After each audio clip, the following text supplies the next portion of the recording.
Bom, primeiro eu quero esclarecer que as imagens presentes nessa aula foram retiradas do livro Biologia Hoje, tá? Volume 1 da terceira edição. E caso tenha alguma ilustração que foi retirada de uma fonte externa, ela vai estar devidamente citada e referenciada. Bom, agora aprofundando na reprodução sexuada, a gente vai ver como que acontece a espermatogênese, tá? A espermatogênese ela vai ter início nos testículos lá do embrião, tá? Em que as células germinativas primordiais vão ser transformadas em espermatogônias, tá? E vão continuar nos testículos do embrião até ele atingir a puberdade.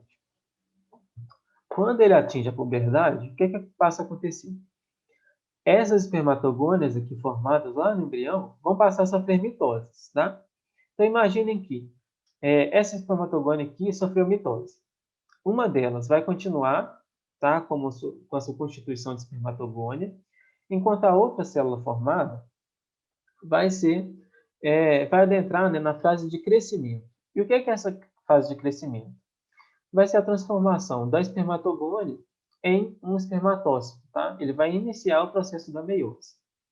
Então, beleza. A espermatogônia passou a constituir um espermatócito primário. Vocês podem ver aqui, ó, que o material genético está todo duplicado, tá, né?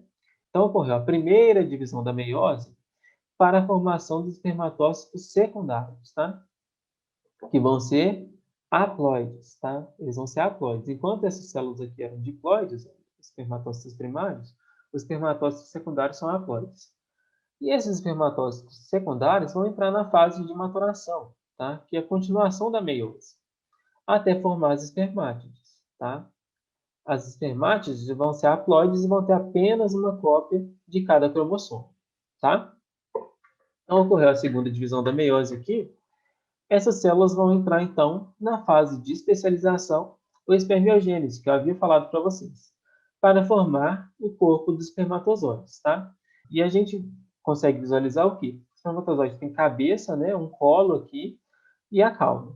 Na cabeça vai estar o núcleo, né, e algumas outras organelas, como o centríolo, que é de onde vai partir, né, a formação do colo e da cauda. No colo vai conter principalmente mitocôndrias, tá? Que vão fornecer energia para o batimento do flagelo. E o flagelo em si vai ser formado a partir do centríolo e tem essa função de dar mobilidade à célula. E como que é essa mobilidade? Em humanos, os espermatozoides têm a capacidade de se locomover de 1 a 4 milímetros por minuto, tá? Parece pouco, mas para uma célula tão pequena quanto o espermatozoide, é vantajoso ter essa mobilidade. E na cabeça, além das outras organelas, né, os espermatozoides possuem uma modificação do complexo de Golgi, tá, que se chama acrosoma. Tá? E esse acrosoma vai conter enzimas que vão ser muito importantes para a penetração do espermatozoide no ovócito, que a gente vai ver daqui a pouco. E a ovulogênese, como é que ela acontece? Bom, ela também tem início, né, nos ovários do embrião. E o que vai acontecer lá nos ovários? As células germinativas primordiais, elas vão se transformar em ovogônios, tá? E essas ovogônios, ainda lá nos ovários do embrião, vão iniciar a meiose, parando na prófase 1 dessa fase, constituindo os ovócitos primários, tá? Então, os indivíduos do sexo feminino vão nascer com ovócitos primários lá nos ovários, tá? E esse ovócito primário, ele vai armazenar vitelo, tá? Esse vitelo, vocês vão conseguir imaginar ele bem. Por quê? É a parte da gema do ovo, tá?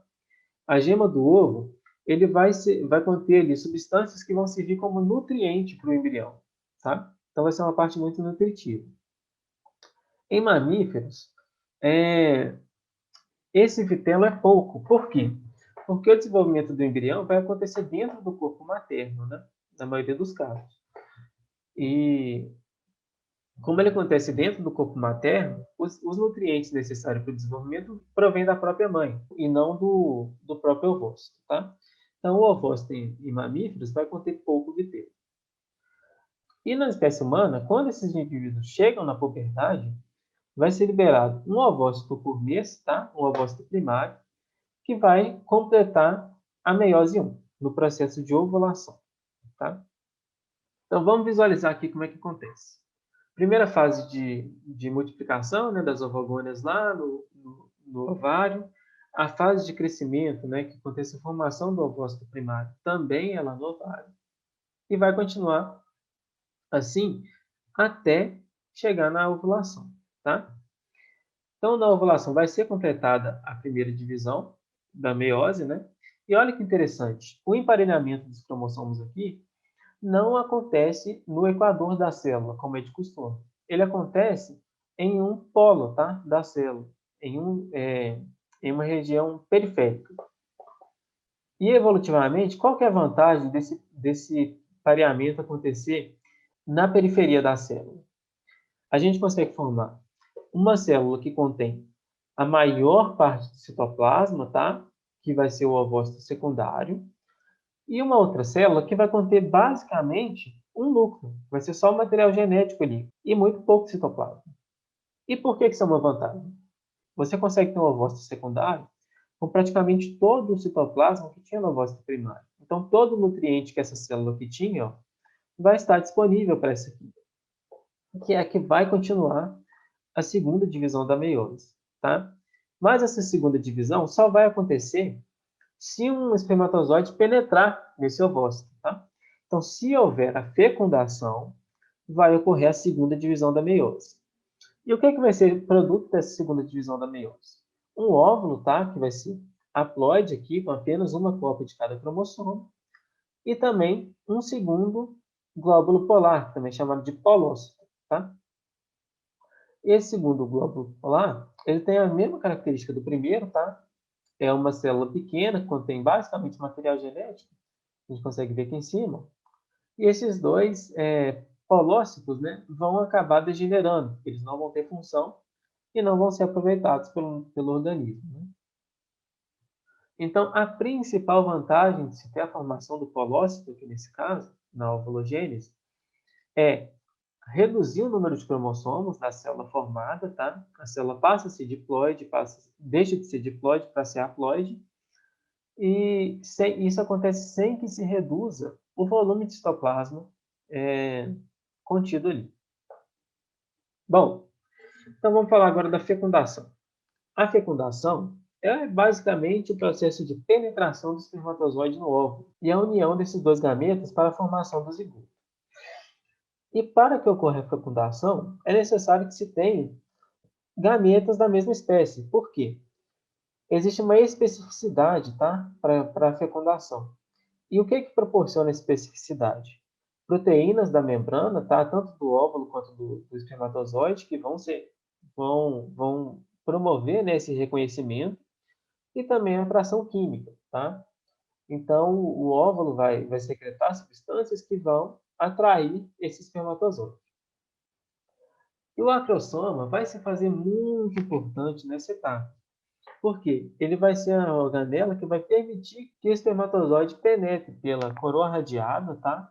Que é uma camada de células lá do ovário que se desprende junto do ovócito, e também a zona pelúcida, que é uma camada de glicoproteínas que tem função de proteção ali. Bom, ao término da fecundação e da meiose, né, do ovócito, ocorre então a formação de uma membrana ao redor da célula que vai impedir a polispermia. O que é polispermia? A penetração de mais de um espermatozoide nesse gameta, tá? Isso aqui garante que apenas um espermatozoide vai penetrar cada óvulo. Então, só para ilustrar isso que eu acabei de falar, que nós temos, né, a coroa radiada, os espermatozoides penetrando por ela, e apenas um aqui, ó, penetra pela zona pelúcida, tá? Quando ele penetra na zona pelúcida, acontece, então, o término, né, da meiose do ovócito, ele passa a ser um óvulo, aqui tem os dois glóbulos polares, tá? A cabeça do espermatozoide vai, então, penetrar no óvulo, apenas a cabeça, tá? e vai ocorrer a cariogamia. O que é a cariogamia? A fusão dos núcleos, tá? Desses dois gametas. E a partir da fusão do núcleo vai se gerar o zigoto, né, que vai se dividir para formar um novo indivíduo, tá? Então, para a formação desse novo indivíduo, a gente tem que considerar que o espermatozoide vai contribuir com o núcleo e com o centríolo, tá? Com as suas organelas que vão estar aqui na cabeça, e o óvulo vai contribuir com o núcleo e o restante das organelas citoplasmáticas. Bom, e a fecundação? Ela pode ser tanto externa quanto interna. O que é a fecundação externa? A fecundação externa é o encontro dos gametas masculino e feminino fora do corpo da fêmea, tá? Eles vão acontecer no ambiente externo, tá? Por exemplo, na água. Ela é mais comum em vertebrados aquáticos, peixes e anfíbios. Por quê? Na água, esses gametas vão ter a mobilidade, né, e conseguir se encontrar. Já a fecundação interna é o encontro dos gametas dentro do sistema genital feminino. E ela vai ocorrer em polvos, lulas, nos invertebrados terrestres, nos mamíferos, nos répteis e na grande maioria dos animais terrestres. Tá? Por que é uma vantagem a fecundação interna? Primeiro, porque esses gametas, eles são colocados já diretamente no sistema genital feminino e assim são protegidos da desidratação, tá? A desidratação poderia, entre outras consequências, diminuir a mobilidade desses gametas e também diminuir, né, as chances de sucesso da reprodução. Bom, e nós já vimos, né, que para que ocorra reprodução sexuada, é necessário se ter gametas masculinos e femininos, né?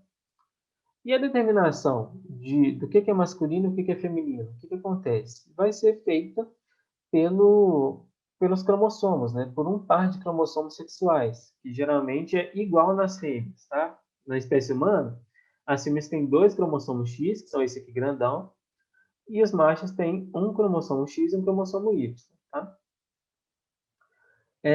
E quando esse cromossomo Y contém um gene específico lá no embrião, ele vai determinar a formação de testículos, tá? Quando esse gene não está presente, tá? Quando o cromossomo Y ou esse gene não está presente, vai acontecer a formação de ovários, tá? E essa determinação do sexo, né, vai ser mais evidente quando aparecem, né, as características sexuais secundárias, tá?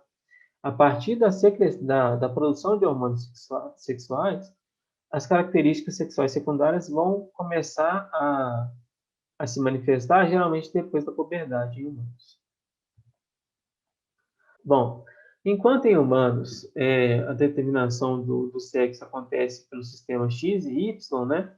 Mais fácil para a gente entender, dois gametas diferentes entre si, em algumas espécies isso vai ser um pouco diferente, tá?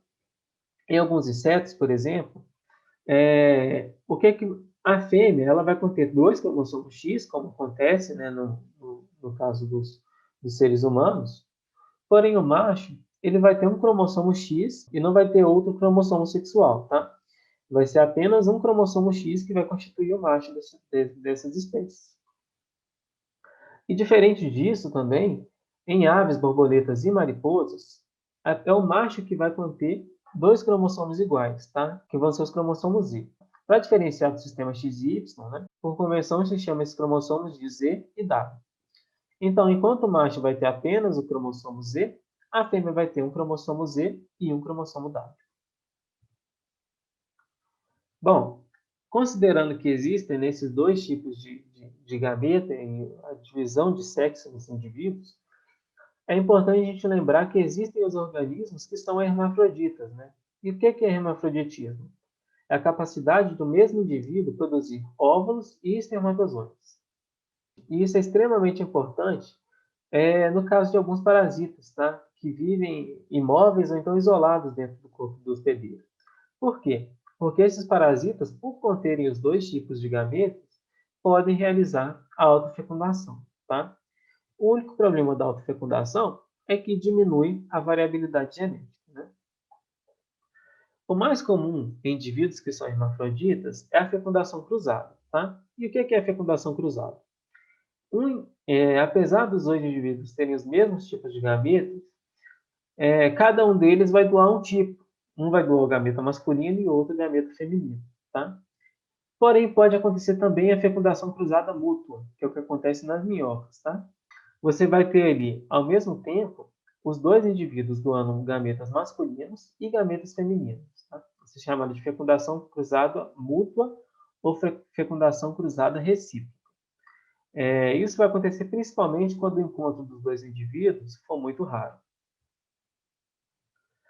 E os micro-organismos, eles também são capazes de realizar reprodução sexuada? Bom, pode-se dizer que sim. Por quê? Pelo processo de conjugação. A conjugação vai ser basicamente a passagem de material genético de uma bactéria para outra, ou então de um protozoário para outro, a partir de pontos de citoplasma, tá?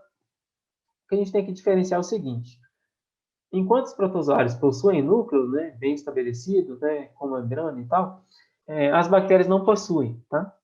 Então, os protozoários vão passar esse material de um indivíduo para o outro através de micronúcleos, tá?